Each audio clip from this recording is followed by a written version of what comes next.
Good morning, everyone. It's Joe. Welcome to my scripture reflection for Wednesday, December the 14th. As I said, I was going to be here early today. My granddaughter is coming for the day, which I always enjoy, although she will wear me out. That's a fact. Very quickly, I might add, these days. But in any event, I'm happy to be with you today as every day. And tomorrow I will be back around the same time, a little before 8 o'clock for the scripture reflection. I am thinking of changing things up a little bit next week.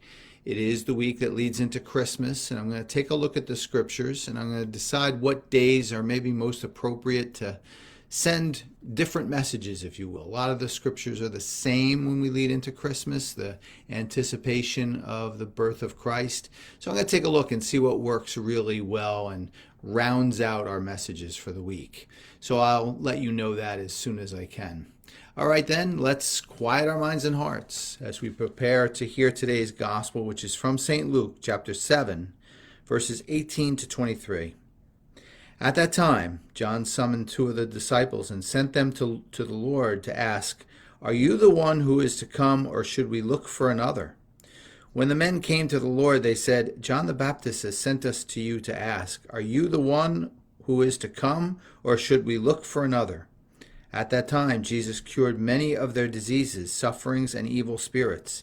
He also granted sight to many who were blind. And Jesus said to them in reply, "Go and tell John what you have seen and heard. The blind regain their sight, the lame walk, lepers are cleansed, the deaf hear, the dead are raised, the poor have the good news proclaimed to them, and blessed is the one who takes no offense at me." So we have a little bit of a back and forth here between John the Baptist and Jesus and the disciples. It's kind of like a monkey in the middle thing.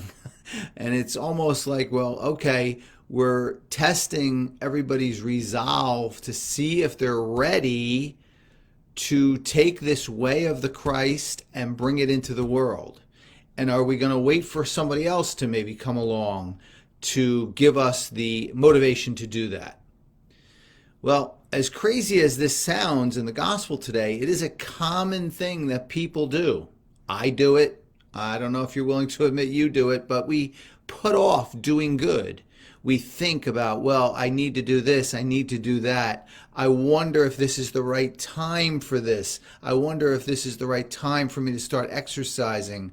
I wonder, oh, it's the holidays, I can't start a diet right now. All those little things add up to a big philosophy of waiting and thinking instead of doing.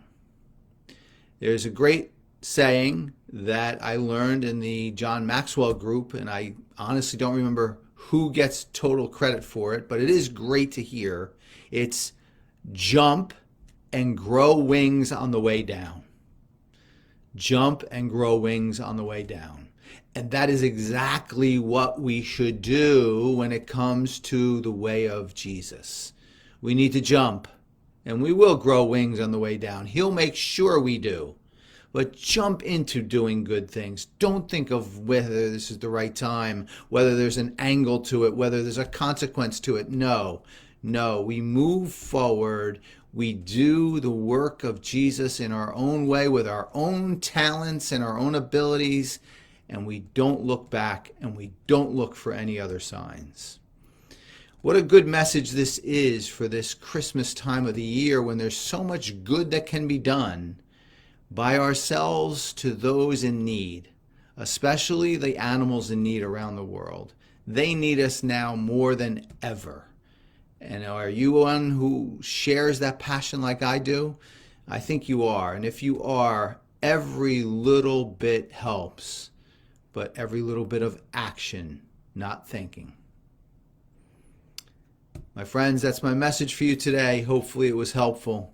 Hopefully you could take it into your day and into your world and share it with others if possible.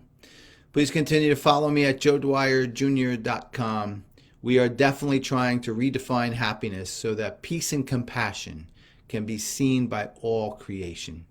Have a wonderful Wednesday, everyone, and I'll see you back here tomorrow. Take care.